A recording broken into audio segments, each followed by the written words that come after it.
Pada kesempatan kali ini kita akan membahas sejarah Sultan Murad pertama, sang penguasa Balkan yang syahid. Salah satu Sultan Ottoman yang meninggal bukan karena sakit adalah Sultan Murad pertama, putra Sultan Orhan Gazi. Dia meninggal saat perang dan diberi gelar Hodawengar yang berarti kepala dalam bahasa Persia, dan Gazi Hunkar berarti penguasa veteran dalam bahasa Turki. Sang ibu bernama Nilufer Hatun yang merupakan putri gubernur Bizantium Yarhisar dan sebelumnya disebut Holovira sebelum masuk Islam. Murad lahir di kota Bursa. Saat kecil, ia diajari oleh gurunya bernama Lala Ahin Pasha. Kemudian pada usia muda, ia ditunjuk sebagai komandan militer dan administrasi Bursa. Saat kakak laki-lakinya Sulaiman Pasha meninggal dalam kecelakaan berburu tahun 1359, ia menjadi pewaris tahta. Di tahun yang sama, ia menjadi komandan tentara Rumelia dan naik tahta sebagai penerus ayahnya yang meninggal setahun setelahnya. Karena kekuasaan politik dipandang sebagai milik umum dinasti dalam tradisi Turki kuno, kedua saudaranya Ibrahim dan Halil memberontak melawan Sultan Murad. Kondisi ini membuat Murad menekan pemberontakan Syahzade pertama dalam sejarah Ottoman. Setelah menaklukkan Ankara dan Ereğli, Heraklia, di pantai Laut Hitam, Sultan Murad pertama menuju ke Rumelia saat Kekaisaran Bizantium membuat aliansi dengan Venesia dan berusaha menduduki tanah Utsmaniyah dengan memanfaatkan pendudukan Sultan di Anatolia. Kala itu, Edirne yang saat itu disebut Adrianopel adalah milik Kekaisaran Bizantium, tetapi penduduk setempat tidak senang dan puas dengan pemerintahannya. Dalam pemberontakan pada tahun 1345, orang-orang terkemuka di kota itu dibunuh dengan pedang. Sultan Murad mengevaluasi situasi ini dan menaklukkan Edirne pada tahun 1363 dengan pertempuran di Sazedere pada tahun 1363. Markas besar pemerintah dipindahkan ke Edirne dan puluhan ribu orang Turki yang dibawa dari Anatolia menetap di sana. Sultan bertekad untuk menaklukkan seluruh Balkan.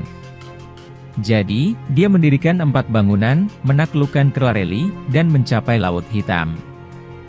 Dia menugaskan Evrenos B dengan penaklukan Terace Barat sementara pengisian Lala Ahin Pasha dengan penaklukan selatan Bulgaria.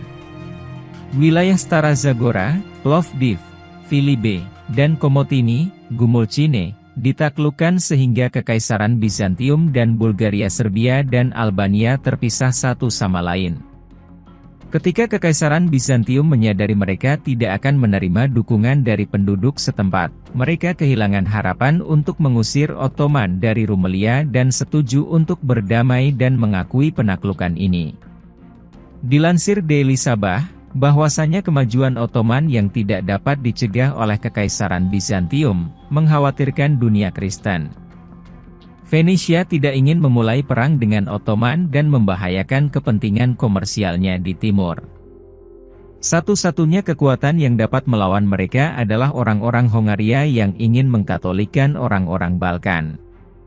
Tentara yang dibentuk oleh Raja-Raja Hongaria dan Serbia bersama dengan Pangeran Bosnia dan Wallachia dengan dorongan kepala gereja Katolik Paus Urban V dihancurkan dalam serangan malam dekat Edirne oleh unit pengintai di bawah komando Ottoman tahun 1364.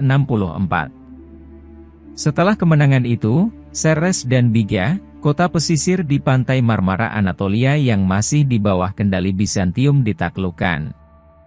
Republik Ragusa yang berpusat di kota pelabuhan Dubrovnik di Adriatik, menerima kedaulatan Utsmaniyah untuk mempertahankan jalur perdagangannya yang menguntungkan dan menjadi pusat pengecoran meriam Ottoman.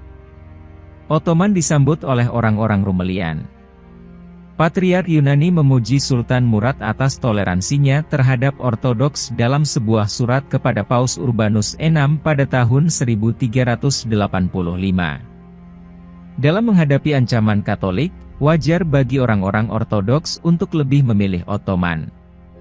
Masa damai yang dimulai dengan perkembangan ini memberi kesempatan bagi Sultan Murad untuk memperbaiki negeri. Dia menugaskan untuk membangun imaret, dapur umum untuk orang miskin, dan teke, pondok, di Eni-Shehir.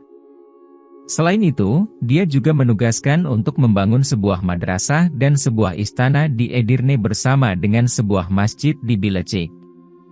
Bursa menjadi salah satu pusat ilmu pengetahuan dan budaya paling cemerlang di dunia Islam pada masanya. Terima kasih telah mengikuti video kami, jangan lupa share, like dan subscribe agar selalu dapat mengikuti update video dari kami.